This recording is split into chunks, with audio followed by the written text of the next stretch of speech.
دل کو حوصلہ دینے والی خوبصورت پیاری باتیں۔ اگر آپ کو ہماری یہ ویڈیو اچھی لگے، ویڈیو کو لائک اور اپنے دوستوں کے ساتھ بھی ضرور شیئر کریں۔ جب آپ اللہ سے محبت کرتے ہیں تو وہ آپ کے دلوں میں انہی لوگوں کو بسنے دیتا ہے جو آپ کی محبت کے اہل ہوں۔ دکھ تب نہیں ہوتا جب لوگ نہیں سمجھتے، تکلیف تب ہوتی ہے جب اپنے نہیں سمجھتے۔ اگر یہ دیکھنا چاہتے ہو کہ دنیا تمہارے بغیر کیسی ہوگی تو بس یہ دیکھ لو کہ جو لوگ مر گئے دنیا ان کے بغیر کیسی ہے۔ کوئی بھی انسان برا نہیں ہے بلکہ برے ہم خود ہیں۔ عیب تلاش کرنے کی بجائے اپنا ضمیر تلاش کرنا چاہیے۔ وہ شخص کیسے تکبر کر سکتا ہے جو مٹی سے بنا ہو، مٹی میں ملنے والا ہو اور مٹی میں کیڑے مکوڑوں کی غذا بننے والا ہو۔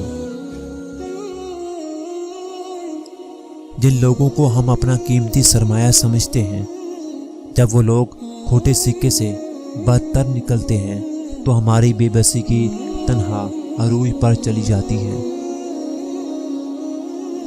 اگر کسی کو ذلیل یا تحقیر کر کے آپ کو سکون ملتا ہے تو آپ انسان نہیں حیوان ہیں، اور حیوانوں کا واسطہ پھر حیوانوں سے ہی پڑتا ہے۔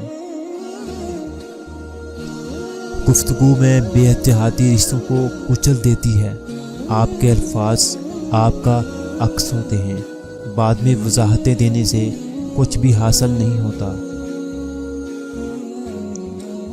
دنیا میں کمی ہے تو صرف ان لوگوں کی جو دوسروں کا خیال رکھتے ہیں، مگر افسوس سب سے زیادہ نظر انداز بھی ہمیشہ ایسے ہی لوگوں کو کیا جاتا ہے۔ سوچتا ہوں کہ اس معاشرے میں اچھا لکھنے والے، اچھا بولنے والے اور اچھا سوچنے والے تو کثرت سے موجود ہیں، لیکن پھر بھی ہم ترقی کیوں نہیں کر پا رہے؟ جب اللہ سے محبت ہو جائے، جب اللہ سے محبت ہو جائے تب سجدے بوجھ نہیں لگتے۔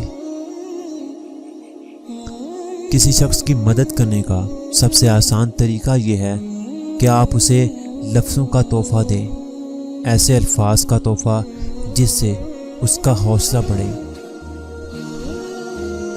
ادھوری باتیں اور ادھورے جملے سن کر اپنی مرضی کی داستانیں تخلیق کرنے والے لوگ ہمیشہ دکھ ہی اٹھاتے ہیں۔ جن رشتوں کی بنیاد ہی لالچ پہ ہو، وہاں سے کسی بھی احساس کی امید خوش فہمی سے زیادہ کچھ نہیں۔ زندگی کو سیکھنے کا اپنا ہی ایک الگ انداز ہے جس میں کبھی کبھی انسان تماشا بن کر رہ جاتا ہے۔ امانت صرف چیزیں یا رقم نہیں ہوتی، امانت راز کی بھی ہوتی ہے۔